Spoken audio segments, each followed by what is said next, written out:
വെച്ചാൽ നമ്മൾ ഈ പെരുന്നാളുകൾക്കൊക്കെ നമ്മൾ ഈ വള അതുപോലെ നമ്പ് അതൊക്കെ എഴുന്നള്ളിക്കുന്നുണ്ടല്ലോ.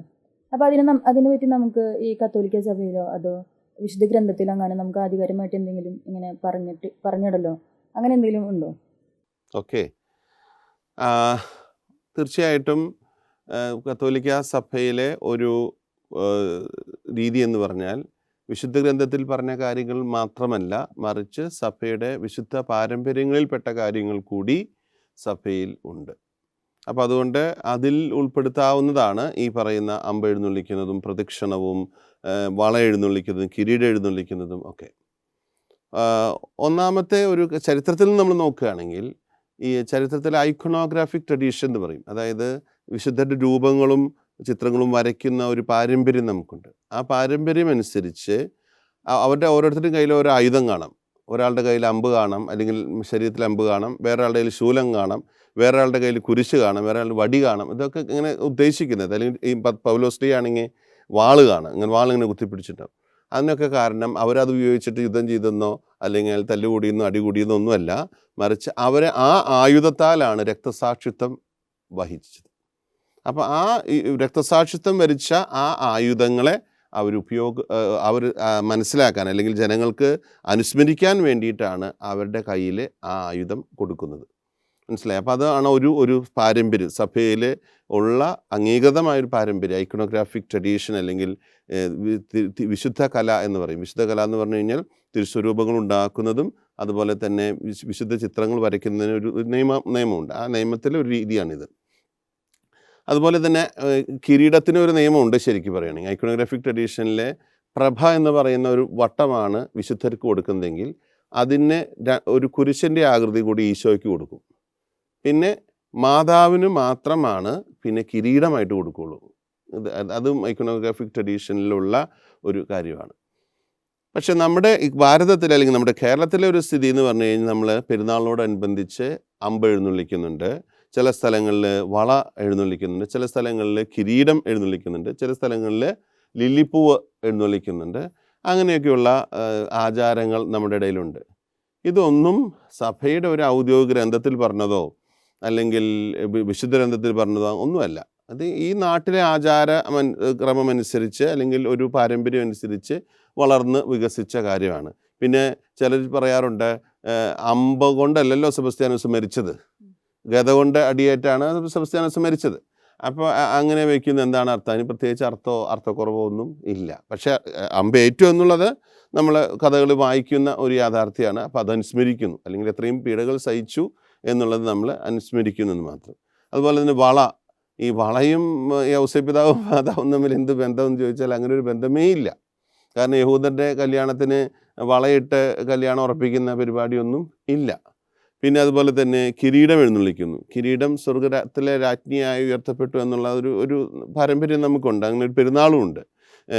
ഓഗസ്റ്റ് 22-ാം തീയതി മാതാവിന്, അതായത് സ്വർഗാരോഹണം കഴിഞ്ഞ് 7 ദിവസം കഴിഞ്ഞിട്ടുള്ള പെരുന്നാൾ, 8ാമത്തെ ദിവസം മാതാവിൻ്റെ രാജ്ഞിയായിട്ട് മുടി ധരിപ്പിച്ചതിൻ്റെ തിരുനാളാണ്. അതുപോലെ തന്നെ 5-ാം രഹസ്യം നമ്മൾ അതനുസ്മരിക്കുന്നുണ്ട്. അപ്പോൾ കിരീടം വയ്ക്കുന്നത് കുറേയും കൂടിയും ഒരു അടിസ്ഥാനമുണ്ടെന്ന് നമുക്ക് വേണമെങ്കിൽ പറയാം.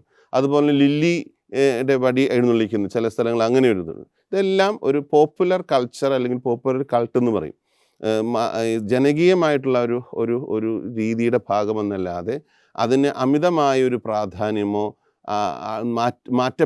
ഒരിക്കലും മാറാൻ പാടില്ലാത്ത ഒരു പാരമ്പര്യമോ ഒന്നുമല്ല. അത് പല സ്ഥലങ്ങളിലും പല പാരമ്പര്യങ്ങളും ഇങ്ങനെ ഉണ്ടായിരുന്നതൊക്കെ ഇല്ലാതായി പോയിട്ടുമുണ്ട്. അത് എസെൻഷ്യൽ ഫെയ്ത്തിൽ പെടുന്നതല്ല. എസെൻഷ്യൽ ഫെയ്ത്ത് എന്ന് പറഞ്ഞാൽ ഇതില്ലെങ്കിൽ നമ്മുടെ വിശ്വാസം തെറ്റിപ്പോയെന്നോ വിശ്വാസം കുറഞ്ഞു പോയെന്നോ ഇല്ലാതായി പോയെന്നോ ഒന്നും ആർക്കും പറയാൻ സാധിക്കുകയില്ല. പക്ഷെ അത് നാട്ടാചാരങ്ങളുടെ ഭാഗമായി നടക്കുന്നു. അതിനോട് സഹകരിക്കുകയോ അല്ലെങ്കിൽ ചെയ്യുന്നതിന് തെറ്റൊന്നും ഇല്ല.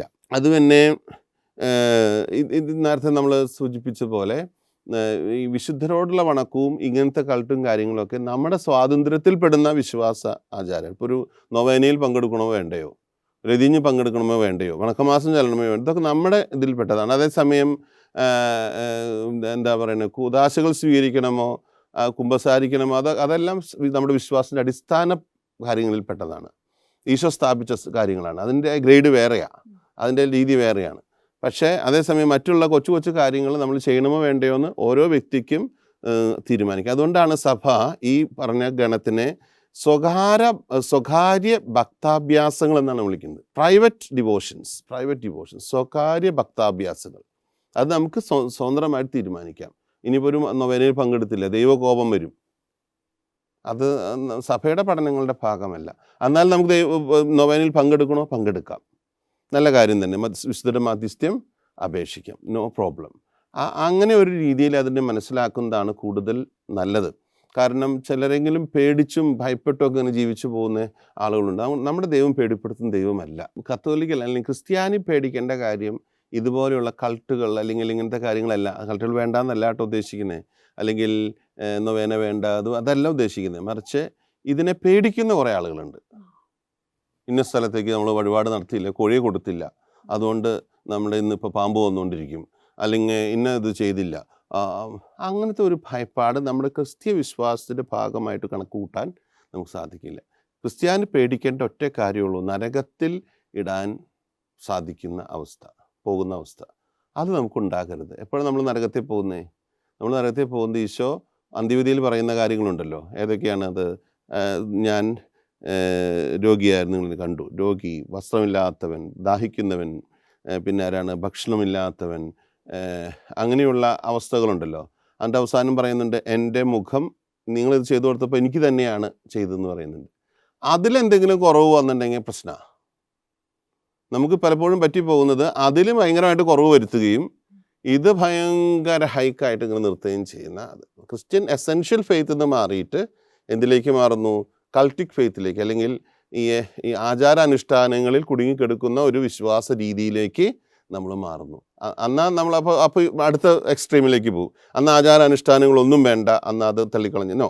രണ്ടിൻ്റെ ഇടയ്ക്കിൽ നമുക്ക് നിൽക്കാൻ സാധിക്കണം. അതായത് ആവശ്യത്തിന് ആചാരാനുഷ്ഠാനങ്ങളും എന്നാൽ എസെൻഷ്യൽ ഫെയ്ത്ത് നമുക്ക് എപ്പോഴും ഉണ്ടാകുകയും ചെയ്യുന്ന ഒരു അവസ്ഥയിലേക്ക് വരുമ്പോഴാണ് സഭ നവീകരിക്കപ്പെടുകയുള്ളൂ. അല്ലെങ്കിൽ എന്താ സംഭവിക്കുക? വിജാതീയമായിട്ടുള്ള ഒരു ക്രിസ്തീയ സഭയായിട്ട് എന്ത് മാറും? ഈ കൾട്ടുകളിലും ഈ ആചാരാനുഷ്ഠാനങ്ങളിൽ പെട്ട് സഭ മാറും. അത് വലിയൊരു അപകടമാണ്. ശരിക്കും പറഞ്ഞാൽ വലിയ സീരിയസ് അപകടമാണ്. അപ്പോൾ അതുകൊണ്ട് അതിൽ നിന്ന് മാറി ഇതിൻ്റെ അർത്ഥമുള്ള അനുഷ്ഠാനങ്ങൾ, അർത്ഥമുള്ള എന്താ പറയുന്നത്, ആഘോഷങ്ങൾ നമുക്കുണ്ടാകാനായിട്ട് സാധിക്കണം.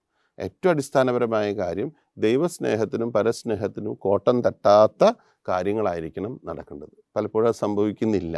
പലപ്പോഴും നമ്മൾ വലിയ തുക ചിലവാക്കി, ചിലപ്പോഴൊക്കെ ലക്ഷങ്ങളും കോടികളും ചിലവാക്കി പെരുന്നാളൊക്കെ ആഘോഷിക്കും, അമ്പ് കൊണ്ടു നടക്കും. പക്ഷെ അപ്പുറത്തെ ജപ്തി വരുന്ന അയൽവക്കക്കാരനെയോ അല്ലെങ്കിൽ ആശുപത്രിയിൽ പോകാൻ സാധിക്കാതെ മരിക്കുന്ന രോഗിയെക്കുറിച്ചൊന്നും നമുക്ക് വലിയ കാര്യമായിട്ടുള്ള ചിന്തയൊന്നും ഇല്ല. അത് വലിയൊരു അപകടത്തിൻ്റെ സൂചനയാണെന്നുള്ളത് നമ്മൾ മറക്കരുത്.